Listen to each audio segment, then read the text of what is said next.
The Maritime Union is calling for health authorities to offer one-on-one consultations for port union workers who are vaccine hesitant. The union, which represents waterfront and port workers and seafarers, say that's the best way to counteract mate corona disinformation. COVID-19 Minister Chris Hipkins has blamed a wave of misinformation for keeping 44% of port workers from getting their first dose of Pfizer. We can talk with Craig Harrison, National Secretary of the Maritime Union. Kia ora. Good morning. What is it that is stopping this 44% of people getting the jab? Well, there's various reasons. One of it will be information. For example, I witnessed an event down in Napier where we had a couple of health professionals talking to port workers about the vaccination, and just by having that one-on-one with those workers, a fair majority of them changed their attitude to the vaccine. So, unfortunately, it's the media. There's an access to various forms of the media, and people are going online and looking for information and not getting the right information for a lot of them. So is this people who are looking at social media, Facebook or whatever, and that's where they're getting their information about the vaccine?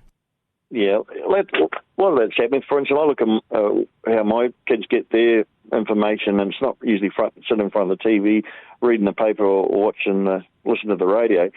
It's through the social media, and with a lot of young workers in the port industry, and also the people outlining major centres, it's all word of mouth, or it's all through the social media. So by having a one-on-one conversation and trying to understand what their fears, it works a lot better, because it's the nature of the workforce that we engage. They really rely on one-on-one engagement.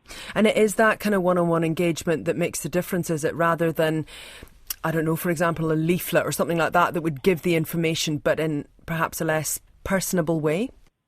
Yeah, it's a history of the waterfront. You know, we have monthly stop work meetings, and we engage directly with our members. So we have a lot of meetings with members one-on-one about, for instance, when we had the deaths in the ports and around health and safety.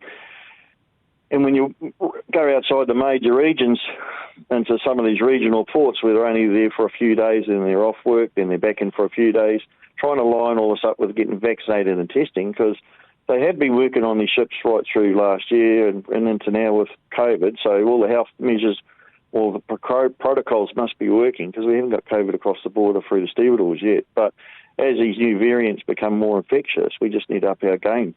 So we strongly support our members and our workforce getting vaccinated. And what we think is that if a concerted effort to actually go on the port and talk to the workers directly might have a better effect. Yeah, what do you think that would look like? Is that, for example, a vaccine specialist coming in and talking to, like, giving a talk to the workers, or doing a drop-in session or something like that? Or what do you see as being the way to connect in the most effective way? Well, a powerful way is like the two professionals that turned up in Napier, basically like nurses and people in the front line. They're just telling the people how it is, what's going on.